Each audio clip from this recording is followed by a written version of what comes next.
La cumbre sobre la pederastia del clero que ha tenido lugar en el Vaticano ha tenido una palabra clave, según los organizadores. La palabra ha sido sinodalidad. Sinodalidad, que fue la misma palabra clave que se usó, por ejemplo, para el sínodo sobre los jóvenes, es decir, mayor participación, mayor corresponsabilidad, más consulta por parte de los obispos o los sacerdotes a los laicos, de alguna manera más colegialidad, no solamente entre los obispos, sino también contando con todo el pueblo de Dios.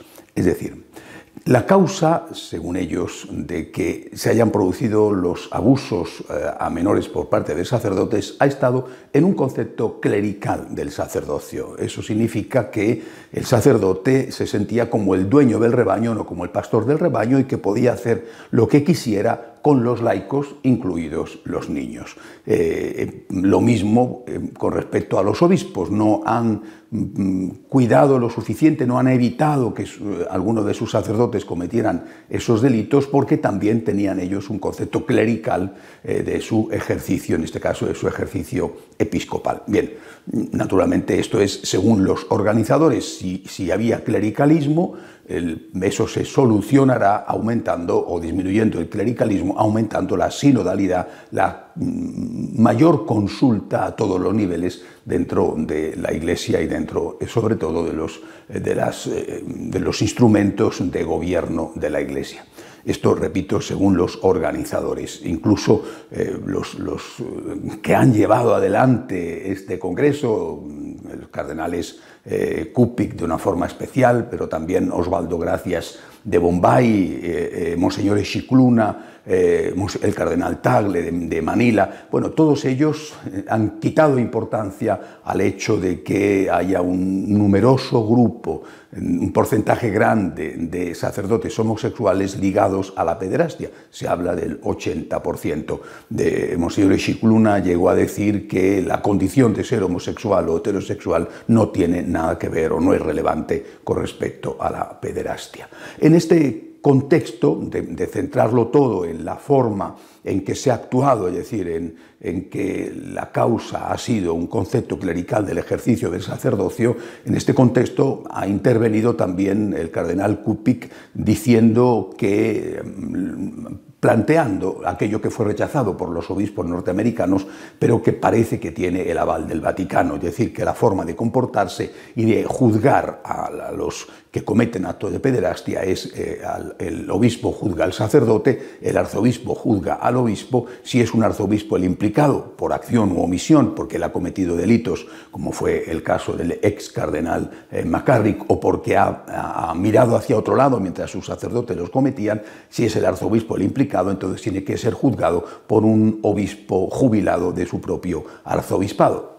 La investigación después es mandada a Roma, donde deciden, pero de ningún modo tienen que intervenir ni en la investigación ni en el juicio, de ningún modo tienen que intervenir los laicos. Bien, esta ha sido otra de las aportaciones que han tenido lugar en esta cumbre sobre los abusos. No se han ofrecido conclusiones, precisamente porque la idea era la de la sinodalidad. Lo que se ha hecho ha sido una especie de lluvia de ideas, y ahora los presidentes de las conferencias episcopales, al llegar a sus respectivos países, pues tendrán que ver con esa lluvia de ideas qué es lo que ellos tienen que hacer. Se han dado 21 puntos de reflexión, y ahora ellos tendrán que ver en sus respectivos países cómo los implementan.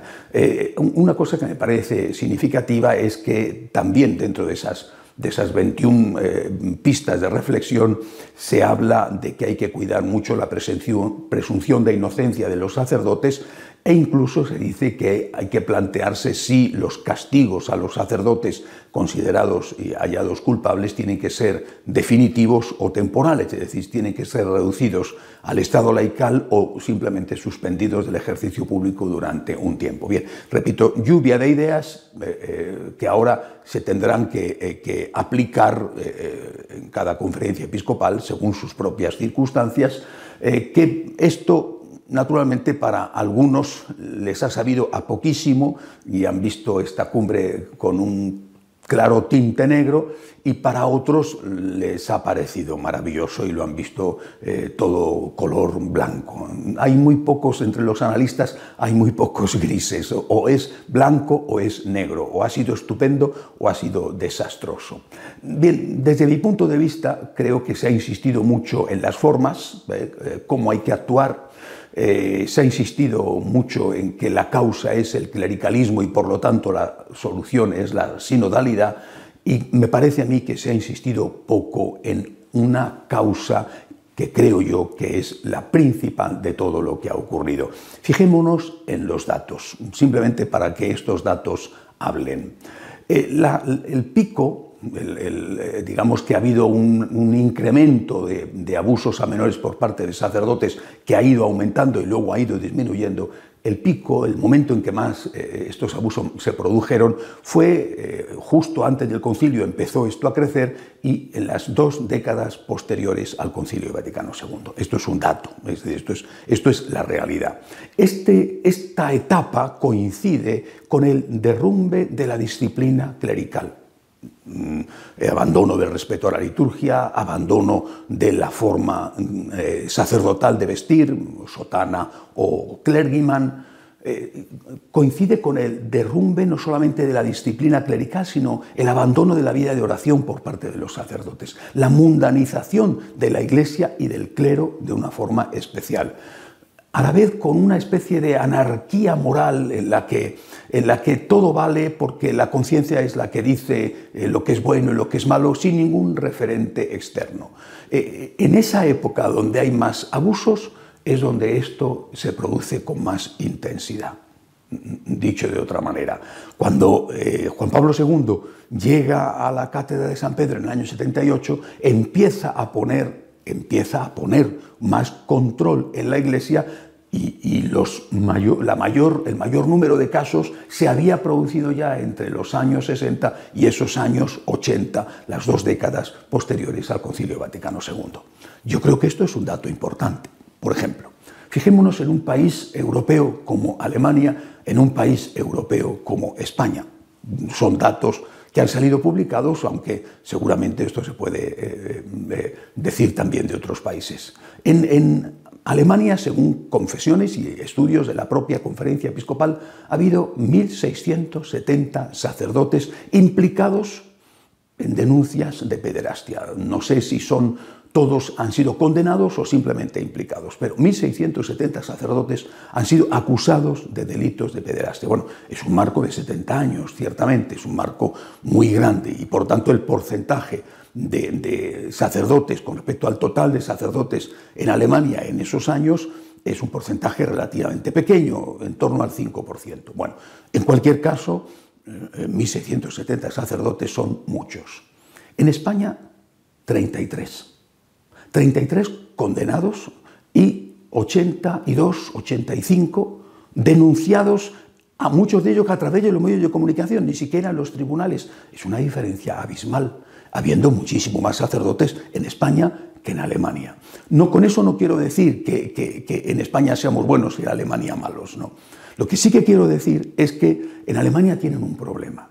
Ellos mismos, los sacerdotes alemanes, confiesan en un estudio hecho público también por la Conferencia Episcopal Alemana de hace un par de años, que la mitad de ellos no rezan nunca, la mitad de ellos no se confiesan nunca.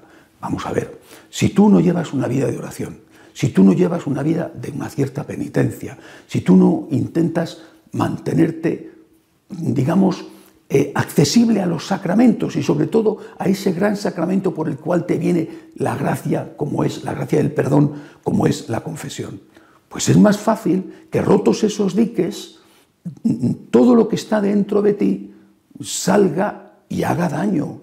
No digo que si rezas y que si te confiesas no vayas a tener tentaciones e incluso no vayas a caer en las tentaciones, pero podrás controlar mejor las tentaciones, y no me refiero solo a las del 6º mandamiento. Es decir, en España ha habido en estos años más de 45.000 denuncias por casos de pederastia. Son muchísimas, ¿eh? Y además en los últimos años hay un aumento de un 20%. Se habla de que hay 10 denuncias diarias. Oiga, solamente poco más de 80 han sido denuncias que han implicado a sacerdotes, solamente 33 han sido condenados.